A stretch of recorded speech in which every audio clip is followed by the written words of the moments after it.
Okay, hello everybody, and welcome to the Chris Gethin podcast. We are here reporting out of, where are we? Park City. Yeah, we are in Park City. Last time we was here, we were surrounded by a lot of snow, but this time of year it looks pretty cool. And we are here with Matt Titlo, who is the CEO of Compound Solutions. Yes. So for those of the viewers and listeners that don't know anything about Compound Solutions and yourself, could you give us a little bit of a background? Yeah, a little bit of a background is that we've been in supplying ingredients for 25 years to dietary supplement industry. So we are the guys behind all of the brands that you probably know. So think of like T-Cream, Dynamine, and how those have influenced, various pre-workouts. You've seen it in C4 and various other, pre-workouts in the industry. Actually, I think it was Stim Daddy that was just released yesterday. From Rise, for example, has Dynamine in there. So we are the ingredients and the people behind a lot of the sports nutrition industry. So you work closely with other people like Sean Wells, who create a lot of ingredients and then supply these ingredients? We're supplying them mostly to contract manufacturers. And Right. so we'll know the brands and the contract manufacturers. So let's just take Nutrabolt, like C4, like I just talked about. They'll use a contract manufacturer and we'll know them, the actual C4 formulators, as well as the manufacturer that manufactures their product. So we're the ingredient supplier who's researching and making sure that you have the claims on that ingredient that goes into that finished good. Call it an RTD, a powder, whatever. Okay. Now, the ingredients that you focus on, are they specifically for sports performance or anti-aging, or is there quite a versatile array of supplement ingredients that you supply? It's ranged. It's gone mostly dietary supplements and from sports to gut and all there in between. So between sports and gut health, there's a lot of wellness, right? It could be like what you just said. It could be longevity. It could be wellness like greens, mushrooms. So think like if some people maybe have heard of like Pico 2. Yeah. Pico 2 is in Extend Performance, and it's in Raw, several other pre-workouts, and even various coffees like performance coffees, various greens. So it ranges from like longevity, like you'd see like our N83 or youth in like Biostack Labs, or you'd see it in, like I said, T-Cream or Dynamine and C4. So it really ranges, but all dietary supplements. Okay. All right. Well, let's focus, because what I've found is that now you see a lot more longevity ingredients and supplements come to fruition, and it's actually helping with performance as well. And a lot of people haven't thought about that. They'll just think of like your T-Cream or anything that is going to give you a boost. Right. Well, is going to give you immediate performance. But what we're actually seeing now, when people are focusing on their longevity and their health span, that is actually improving their performance as well. Right. So let's start with like NAD3 plus, for instance, NAD3. Yeah. So when we have NAD in our system, can you tell us a little bit about NAD and how that is helping people with performance today? Yeah. So to take just a small step back, is people talk about NAD plus from like a boost standpoint, but from what you just said, there's a lot about having NAD plus status improved or NAD plus pools improved. In other words, what if I took an NAD plus booster, let's just say niacinamide, niacin, NR, etc., right, or NMN, and then I smoked a cigarette. In other words, there's inflammation, right? So to your point, how do you use longevity or longevity boosters to help with performance? Well, one, it's like not just boosting, it's trying to also reduce the negative impacts of inflammation. So let's take NAD3. It is using various ingredients. There are 3 ingredients in there, and it is upregulating an enzyme that helps convert that NAD plus like substrate, like niacinamide, niacin, etc., NR, whatever, to NAD plus. So it takes that precursor and helps convert it to NAD plus. And that is about like cellular resilience. In other words, when we age, as you know, cellular resilience declines. We struggle, we age, our cells become senescent, right? They start, suffering from oxidative stress. So one is you want to have NAD plus pools high. You want to boost NAD plus status. So one of those ways to do that is to not just boost NAD plus, but to also diminish or reduce any depletion of your NAD plus pools, the anti-inflammatory part of that. So, like for example, wasabi, that wasabi extract is in NAD3. The ITCs, the isothiocyanates, very well known in the broccoli family for being anti-inflammatory or help with healthy inflammatory responses, right? Same with theacrine, very well known for healthy inflammatory responses. So NAD3 is trying to play kind of like a boosting role, but it's also playing a non-depletion role, so that the pools, the status is maintained. So you don't just boost and then decline from poor diet, lack of exercise, things of that sort. We're trying to kind of play offense and defense. If that makes sense. Yeah, that makes sense. That makes sense. Now, we know that after the age of 40, we have basically half the amount of NAD that we once had in our bodies. Now, you said that we can promote it maybe through exercise, but I know there's obviously a lot of oxidative stress, especially in the environment that we live in today. Can exercise, obviously, if we're overtraining, can that cause oxidative stress, which would deplete our NAD levels? To be honest, you know more than I. In my opinion, you've got to, because it's a bell curve, right? As you know in exercise, like you're the expert here. So I would have to think, yes, if you are truly overtraining. But my personal opinion is that 95% of at least Americans probably are not overtraining, right? So the likelihood of someone overtraining and depleting pools is probably low. But of course, you've got some. Isn't there a guy from University of Colorado who's playing both offense and defense? I think it's Travis Hall. He's probably training like an Olympian. Maybe he's depleting NAD plus pools. But those are few and far between. Maybe you are training at that level. So probably, but I think few of us are at that level. Yeah, I'm not. And I'm just wondering, how can we prevent the depletion of the NAD? Obviously, as we get a little bit older, it just happens anyway. I kind of think of it in terms of like stem cells. We're born with so many stem cells when we're younger, and they deplete as we get older. And of course, our lifestyle leads to that depletion as well, whether that's a bad diet, drinking alcohol, but overtraining or getting injured as well can allows us, unfortunately, to pull from that stem cell. That pool, as it were. So then we need more stem cells as we get older, and obviously people travel to Panama, Colombia, Mexico, whatever, for these stem cells. Right. And I kind of find that NAD is very similar in that response. So as an active person, I think supplementing with it is a very good idea, especially as we get older, over the age of 40. Yeah, particularly if you are exercising. Yeah, it's such an amplification. In terms of I think you said something like, how do we try to prevent the depletion? There are probably several ways, but it just seems like every time we turn around, it comes around to insulin sensitivity and inflammation, right? There are many.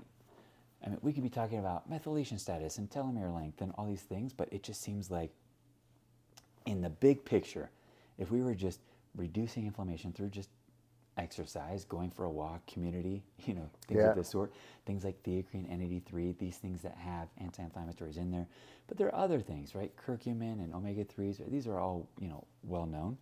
And then you had something like insulin sensitivity, right? So like theacrine is well known to be help with like glucose metabolism in the brain.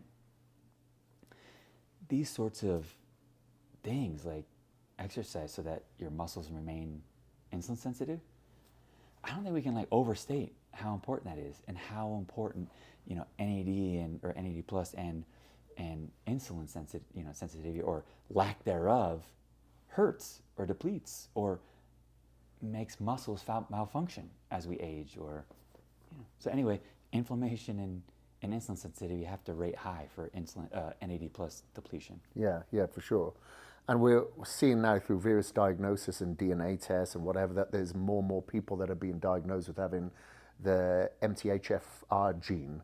So they're having, some people having issues with methylation. So I've been told that there are some bodies of work that have shown that NAD3 can actually help with methylation. Is that correct? I wouldn't say that. I would say some of the others that we found out that it doesn't hyper or hypo create hyper or hypo methylation responses. And we like that because I think there's a body of research that's like, gosh, do I want a bunch of methyl donors in there? Yeah, Like, don't want to over-methylate. do I want to over-methylate? Yeah. Right? There's all this like controversy, and I think it's the jury's still out, right? But what we found out clinically in humans is that we don't over or under methylate, which to me this is a real positive. There's a balance. There's like a yin yang, and from like a big picture, ancient yin yang, sort of way about balance in the world. I like that. So does it help or hurt? No, it seems to be neutral. N83 is. Do we need TMG or betaine or trimethylglycine or MTHFR or whatever? Yeah, the unique folic acid. Maybe. Frankly, I don't know that much. Right. Okay. Got it. I think that there are other more important pillars of aging. Yeah. Frankly, let's say they're 9 or 12. What about dysbiosis, right? What about insulin sensitivity in terms of nutrient sensing?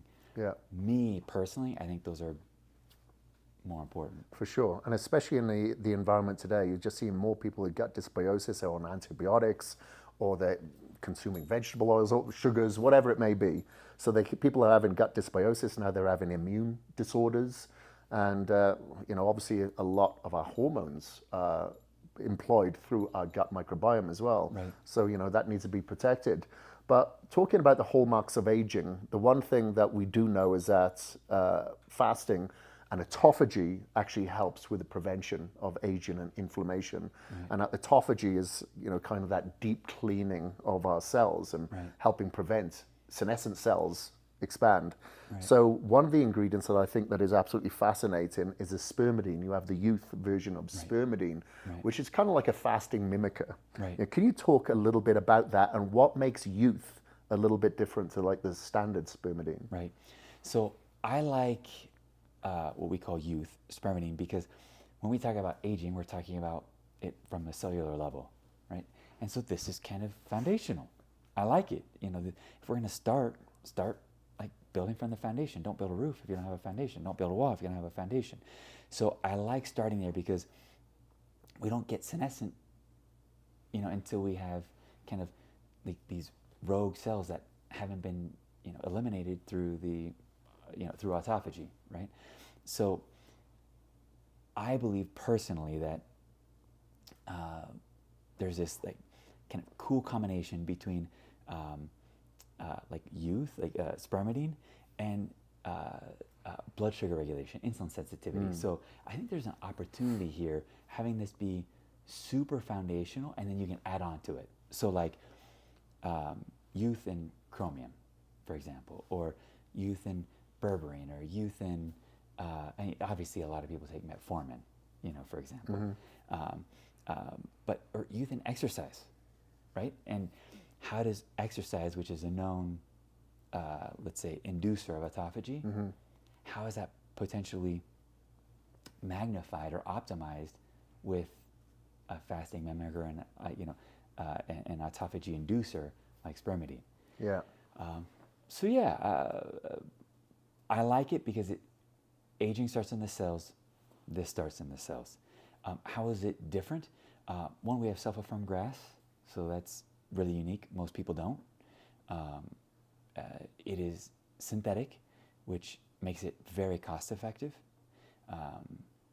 Some are from wheat germ. It's expensive. The dose is high, so it's not as versatile. So like, let's say you take a gram of it, hard to get in a capsule. Ours is, let's say, 5 milligrams. You can put that in any dosage form you'd like. So it's far more versatile. It's tasteless. Generally recognized as safe. It's fantastic. Great material. And more efficacious. Yeah, so what I find is great when you combine the youth and the spermidine with the NAD, because obviously you have one, NAD status that is declining, so you're promoting that, and then you're having the recycling of, getting rid of the senescent cells and recycling through the autophagy action within youth. So it's a great combination there as well. Exactly. If I were to do it myself, this is what I would do. Like this is exactly the formulation that I would start with. If I were looking at longevity and just healthy aging, I start with my cell and then go to something like an N83 where you have those like quote unquote healthy inflammatory responses, but also healthy like lipid metabolism. Like I don't know if you looked at this study, but I can send it to you, or maybe you read it, but you know, we trended better in terms of liver health as well. So like AST, ALT.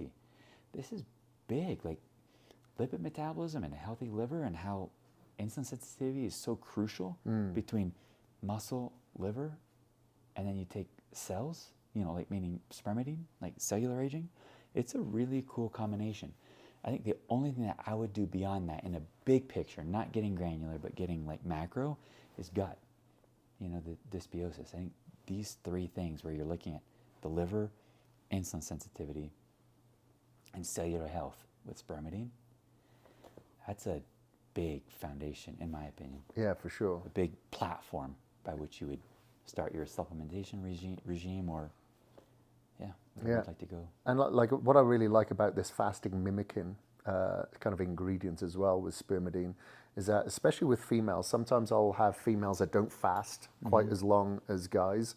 You know, maybe it's hormonal, or maybe there's a downregulation of the thyroid activity. So I don't want them to fast as much. But if you can actually put a mimicking pathway in there through supplementation, it makes it a lot easier. Right. It makes it a lot easier. It's very convenient in a pill form, you know.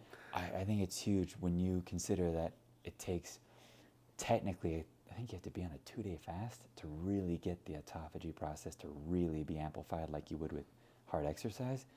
Man, amplifying it with spermidine is It makes it easier. Yeah, I've done a 5-day fast before. It was miserable. I haven't. I'll take your word for it. Yeah. Myself and a friend did it together, and we were both miserable, and we said we'll never do it again. Yes. Well, congratulations for finishing. Yeah, thank you. I've survived. Survived our marriage as well.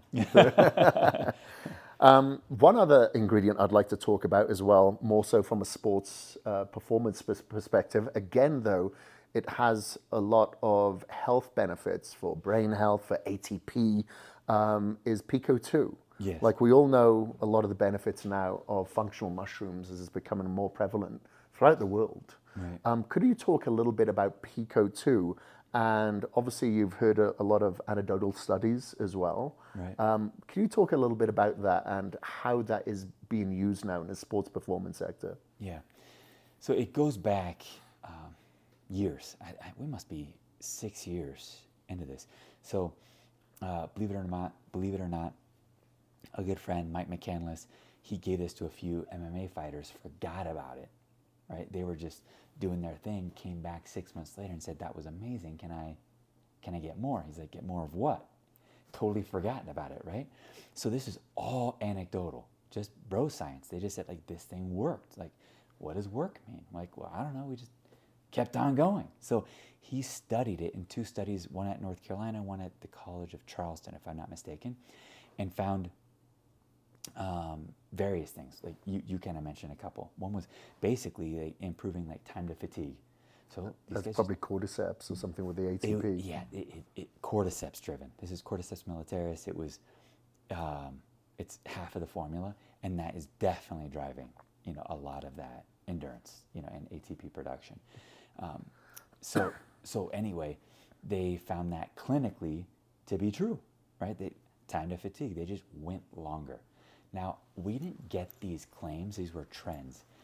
And you know, studies, it's like this tyranny of 0.05. Like if you're 0.06, then all of a sudden it's a sham. You know, it's like, It's so funny. Can you imagine like 94% of people it works for, but you know, 94% of people are wrong, but 95% okay, now 95% of people are right. You know, it's super funny. But anyway, my point is that we got trends in power and endurance. Endurance is kind of like time to fatigue. We didn't get a claim for power, but that's what we're finding. Like it trended in the study from baseline hard, like a very good trend toward power. And so you end up with kind of this like creatine and beta alanine sort of combination in one.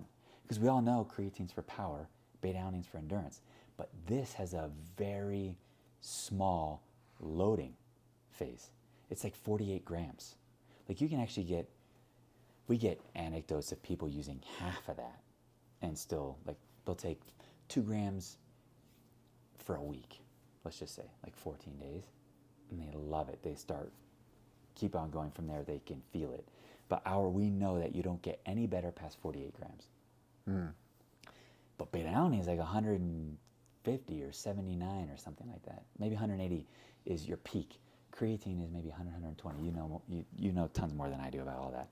Anyway, my point is the loading phase is far lower, but the actual impact is really unbelievable from power and endurance. Like literally deadlifting more weight or running longer, faster. It's tremendous. Right.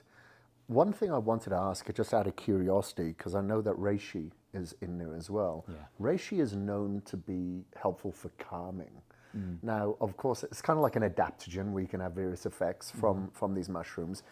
Is that supposed to kind of help with the lowering of cortisol? I'm just wondering the benefit of having reishi.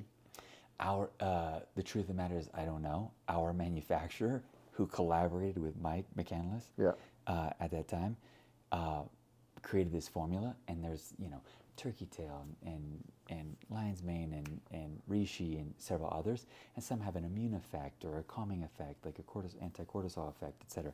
But the truth is, I don't know enough about the exact detail of every one of those mushrooms. There are 6 within Pico 2. Could you list those 6? We've got turkey tail, Man. we've got reishi, we've got cordyceps, we got lion's mane. There's one more. What's that other one? There is one more. King Trumpet. Ah, there. King Trumpet, yeah. Okay. I was going to say, man, my colleagues are going to kill me. Like, I own the company. Well, we got it. We caught it. I was thinking they're going to be like, come on, man. Why don't you know your own ingredients? Yeah. But yeah, I will look into that and revert. I don't know enough. Yeah, that's fine. And anything that we have, and we'll put links to these products in the show notes as well. But it's funny when I first found out about the Pico 2 product, because my wife can back me up here. We actually stack a lot of those individual mushrooms at home anyway. Oh, yes. Well, that's what we were doing. Yes. Get the turkey tail, it's great for ATP. Get the cordyceps, for ATP. Right. The lion's mane, great for focus. I just stack all of these at different times in my coffee, usually at different times of the day. The ratio, the great thing about Pico 2 is that you don't taste anything, because the reishi just does not taste good, no matter how you try to disguise it. No, I think it's one of the secret sauces. It tastes very neutral, and the color's quite neutral. So from an adaptogenic standpoint, it's amazing. Yeah. Put it in greens, put it in a pre-workout, put it in a intra. It's really tremendous. Put it in coffee. One thing I'd like to maybe nuance, but I think super important, is if you look at Cordyceps sinensis, that research is equivocal. Like sometimes it says it works, sometimes it says it doesn't. This is Cordyceps militaris, and it is quite definitive relative to sinensis that it, quote, works. So Cordyceps militaris seems to be far more, let's call it, functional, efficacious for endurance. Oh, for sure. Yeah, and like I said, I love the analogy of like the creatine and the beta-alanine kind of versions of it, because one does feel like it's kind of buffering lactic acid, while the other one does feel that it's actually giving you power output. I definitely feel the difference almost immediately when you're taking, especially like the lion's mane and the cordyceps, turkey tail as well. Great stack. I absolutely love that. Yep, it's tremendous. Yeah, we get some of the best feedback of any of our ingredients on Pico 2. So yeah, very versatile. Yeah, it's funny when people talk about like athletic greens. I'm like, it's not really athletic, but this is. Yeah, that's true. That's true. You can make it athletic, with something like Pico 2, for example. So anything exciting coming down the pipeline now with Compound Solutions? No, never. Further than what you're already doing? We don't do anything, Chris. I just got done from a nap. Of course, we're always working on things. I think that's what's exciting. Like, just like you want to pioneer, you want to do new things. We want to pioneer. We're never afraid to be first. This is what excites us, right? I do this not because I have to, because I want to. So we have a very unique C12, aloric acid. It's, instead of being like a single molecule, it's actually a dicarboxylic acid. It's almost like an offshoot of an MCT, but it's not. So we call it like a fifth macro. So instead of having like carb, fat, protein, ketone, let's just say that's a fourth, is a fifth macro. We're just about to launch this. We call it Metabolite. Very unique. We're finding it to like keep blood sugar and insulin in healthy ranges, which is super cool from an energy source. Because most energy is oxidative. Think sugar, whatever. So what's interesting is that it's an energy source, non-oxidative, but also preserving glycogen. So our next studies are going to be on how does that work from an endurance standpoint? Like, do we get some sort of like endurance or power or time to fatigue benefit in sports? This is what we're working on now. And Right. It's very unique and we're super excited about it. Yeah, so that's very new. Yeah. Interesting. Okay, well, we'll keep an eye out on these new supplements coming to fruition, or these ingredients. Yeah. So, like, I know what you're doing with BioStack Labs has been absolutely awesome, really helping expand like the longevity aspect, Right. and obviously the performance aspect in one there.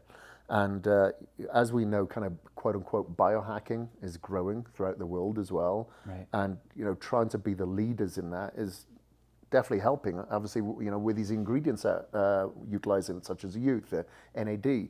Now, with the metabolite, is that what sort of supplements would that be included in, or would that be a standalone ingredient that Yeah. would be going out? Yeah, typically it would be in it'd be a combination. So you put it in like a hydration SKU, or you put in a pre-workout to functionalize your electrolytes. Got it. Because the electrolytes are just sitting there and saying, hey, look, I'm going to replenish what's lost. Yeah. And we're saying, yeah, replenish what's lost. It's there, right? We have sodium, potassium, add more. But don't you want to functionalize it, give you something? Like, make it work for you, give you energy, right? But Right. non-oxidative energy. Got it. I see Create what you like mean. endurance aspect to now your pre-workout, right? Without having to put in, let's say, aminos if you didn't want to do that, right? So there's a big functional aspect to that. And you talked about just kind of like functionalizing like biostacks, how biostack is kind of functionalizing its regen, for example, and wellness and how it all fits together. One thing that I think is unique that we also don't think about in terms of like the theocrine that is in N83 is it's a dopamine agonist. This is crucial, because no one's like, man, I can't wait to wake up and feel like trash, So you take something like ashwagandha, right? And you feel less stressed. But you go from you don't want to go from less stress. You don't want to go from less stress to a good day. So how do I go from, less to actually like pro mood? Yeah, positive. Yeah. This has a sensory impact. But what's interesting, and I'll send this to you, this is in an animal study. It preserved dopaminergic neurons. This is unbelievable. So if you looked at that Huberman podcast from a while ago, or what people are doing with hey, what's better than 1 gram of tyrosine? 10 grams of tyrosine. Yeah. It's just like formulation by a blunt hammer, right? At some point, you got to drop below baseline. It's not good, right? There's too much mucuna, too much tyrosine.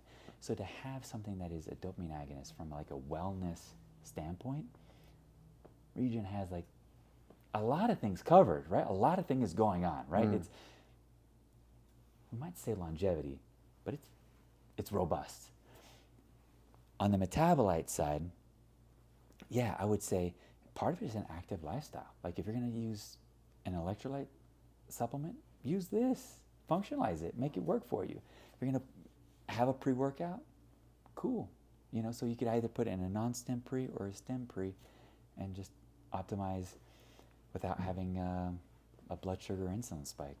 No one really wants it unless you're an elite athlete, maybe post-workout. Post-workout or something, yeah. Yeah. Interesting. Okay. So, yeah, and the hydration is definitely key. Like I noticed with my clients, okay, maybe they didn't eat right the day before. It doesn't always affect their performance. But if they're dehydrated, I can guarantee it affects their performance. Right. They don't have fluid in the cell. They don't have the energy output. They don't have the electrolytes within their body to contract the muscle. The nerve endings aren't firing. Right. And you just notice it straight away as soon as you ask, how much did you drink yesterday? It's down. It's down. Their hydration is obviously down. But not only just in volume, Right. but the quality of that volume, because obviously, as we know, we drink too much water, it can dilute our electrolytes at the end of the day as well. And especially, clients living in humid conditions, Right. it affects them. It affects them big time. Yeah, to be honest, I was super provincial, and I made a joke about, gosh, where were we 5 years ago? We're all just dehydrated, making fun of the trend, right? Yeah. And then I started taking some electrolytes. I felt the energy that you yourself are describing, that you've studied ad nauseum for many, many years and knew for decades. And I quickly just realized I was really wrong, and that everything that you just said is beyond right, beyond true. Like, even slight dehydration can affect performance, and I didn't really think of it until I had my cognition, my just general energy come back with simple hydration. Yeah, do you know how I stumbled across it originally? It was back in 2012 or 2013. I was in India, in Mumbai, and it was so humid, and I run hot anyway. And I was in the gym just sweating, as I do outside of the gym, sweating, and I was just drinking gallons of fluid. But I didn't feel like I was hydrated. I started drinking coconut water. I had, just like we'd had milk delivered to us doorstep, I was having coconut delivered to my doorstep and just drinking a lot less fluid, but obviously a more concentration of electrolytes. And my performance just felt so much better, not only just from a physical aspect, but mental. Yes. Mentally, I just felt like more hydrated, and I was performing at a much higher level. So that's when I really started looking into the importance of electrolytes, and that, I really feel the difference now and suggest it to my clients, obviously. Yes. Yeah. Anyway, well, thank you ever so much for this interview. It's been very informative, and of course, if there's anything that we've spoken about today, you're going to find the links in the show notes here. But where can people find you, and should they want to find out a little bit more about Compound Solutions? CompoundSolutions.com. And that's it. Simple and easy. Yeah, we try to make it simple. Okay, awesome. Thank you very much. Likewise. Really appreciate it. Likewise. Thank you. That's fun.